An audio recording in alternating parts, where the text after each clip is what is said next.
अगर राजपूत समाज ये कलश यात्रा निकाल भी रहा होता तो हमारे बहुजन समाज के लोग बिल्कुल भी इन्हें ना रोकते। कोई भी ठाकुर जो संविधान को मानने वाला होगा वो कभी नहीं रोकेगा। तो जो बाबा साहब का विरोध करे वो आतंकवादी तो होता है। वकील बनने से ऐसा थोड़ी होता है कि आतंकवादी रह जाता है या नहीं रह जाता आदमी। ये मैं खुल के बोल रहा हूँ। और बाबा साहब की मूर्ति वहाँ लगेगी, ये भी मैं बहुत बार बता चुका हूँ। और हम लोग जाएंगे और वहाँ मूर्ति तो लगेगी। ये सब भूल जाए तो बेकार की बातें हैं। बाकी इस दुनिया की कोई ताकत जो संवैधानिक रूप से, कानूनी रूप से मूर्ति लगने के आदेश हुए हैं उसे ख़त्म नहीं कर सकती। मूर्ति वहीं लगेगी। मैं ये बता रहा हूँ आपको। ये तो हमारे जो चीफ जस्टिस साहब थे उन्होंने थोड़ी पता नहीं लापरवाही की या क्या किया। ऑर्डर थे, पुलिस को बुलवाते, अपने आप पुलिस लगाती और ये प्रशासन लगाता। उनको क्या ज़रूरत थी तकलीफ़ उठाने की? कोई रोक ही नहीं सकता। कैसे रोक लोगे?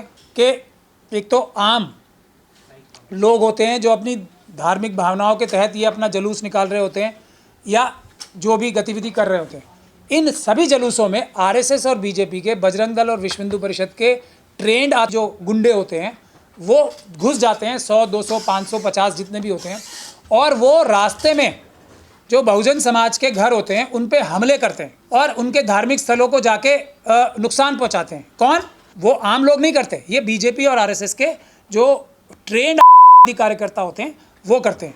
तो अब लेकिन नाम सबका बदनाम है। अब कौन ऐसे आतंकियों की गतिविधियों को अपने मोहल्लों में अलाउ करेगा? तो क्या गलती की उन्होंने? और पुलिस की सबसे बड़ी जिम्मेदारी ये होनी चाहिए कि जब भी बहुजन समाज के किसी भी एरिया से ये वाली जो जनरल कैटेगरी के जुलूस होते हैं वो निकलें तो उनको पहले जाके वहाँ के समाज के लोगों को बिठाना चाहिए साथ के। हम इस बात की गारंटी लेते हैं किसी भी को आरएसएस, बीजेपी, बजरंग दल, विश्व हिंदू परिषद, मेती लेपुन और जो आराम भाई तेंगुल नाम की या हिंदू सेना के कोई भी कार्यकर्ता को हम जुलूस में नहीं आने देंगे।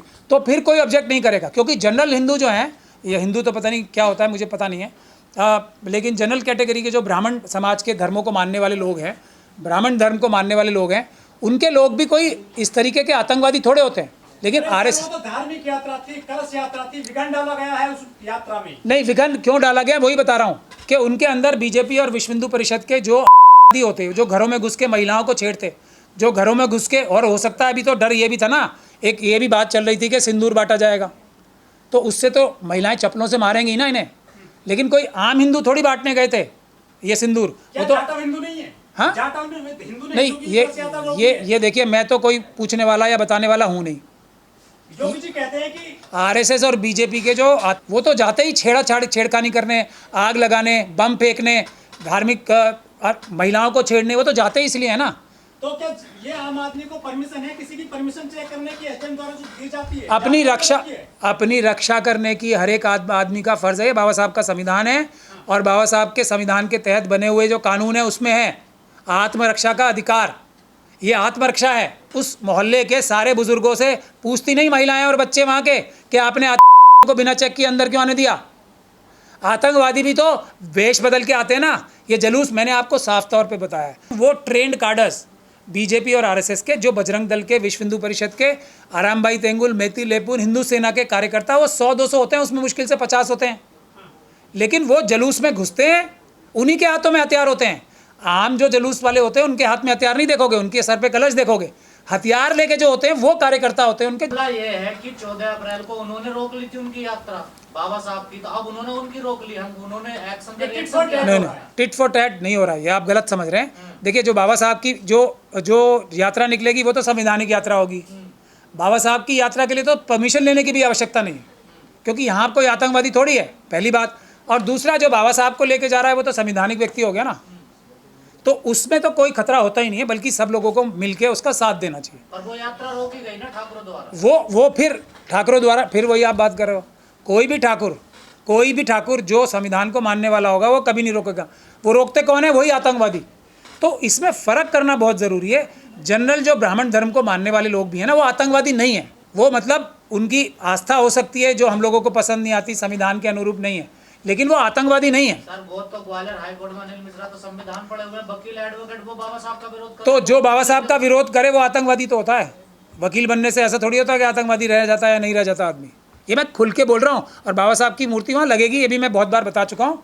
और हम लोग जाएंगे और वहाँ मूर्ति तो लगेगी। ये सब भूल जाए तो बेकार की बातें हैं। बाकी तो वो ये भी कह रहे हैं कि बाबा साहब संविधान निर्माता कहना उनको गलत होगा। वो उनका ये हक अधिकार भी बाबा साहब ने ही अपने संविधान के माध्यम से दिया है कि आप झूठ भी बोल सकते हो। ये झूठ बोलने का अधिकार भी उनको बाबा साहब के संविधान ने दिया है।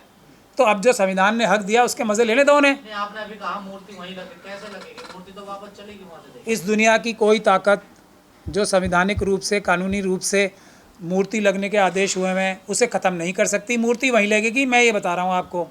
आदेश मान कहाँ रहे वो वकील? वो वकील कौन होते हैं? ये तो हमारे जो चीफ जस्टिस साहब थे उन्होंने थोड़ी पता नहीं लापरवाही किया क्या किया। ऑर्डर थे, पुलिस को बुलवाते, अपने आप पुलिस लगाती और ये प्रशासन लगाता। उनको क्या ज़रूरत थी तकलीफ उठाने की? कोई रोक ही नहीं सकता। कैसे रोक लोगे? ये जो विरोध में है वकील, ये बाबा साहब को मानते ही नहीं है या जानते नहीं है? ये जानते तो अच्छे से हैं। ये बाबा साहब की मान नहीं सकते क्योंकि इनकी मजबूरी है। क्योंकि तो बाबा साहब ये चल रही है उनके संविधान के दम पर। वो तो सबकी चल रही है। तो ये क्या देश की खाते हैं और देश के खिलाफ जो गद्दारी करते हैं? यही तो है मनुवाद। क्या होता है? जिसकी खाओ उसी की गद्दारी करो। देश की तो खा रहे हैं सब इस वक्त, तो संविधान की खा रहे हैं ना सब। जो संविधान के निर्माता के की मूर्ति से कुछ भी द्वेष उनको तो वेलकम करना चाहिए ना। कोई भी देशभक्त होगा तो वो तो खुद ही, या देशभक्त होने का नाटक भी करेगा, वो तो खुद ही लगाएगा बाबा साहब की मूर्ति को। पत्थर का पुतला क्या बिगाड़ सकता है किसी का? बाबा साहब की प्रतिमा से क्या दिक्कत होती है उन लोगों को? ओहो, बड़े भोले हो आप।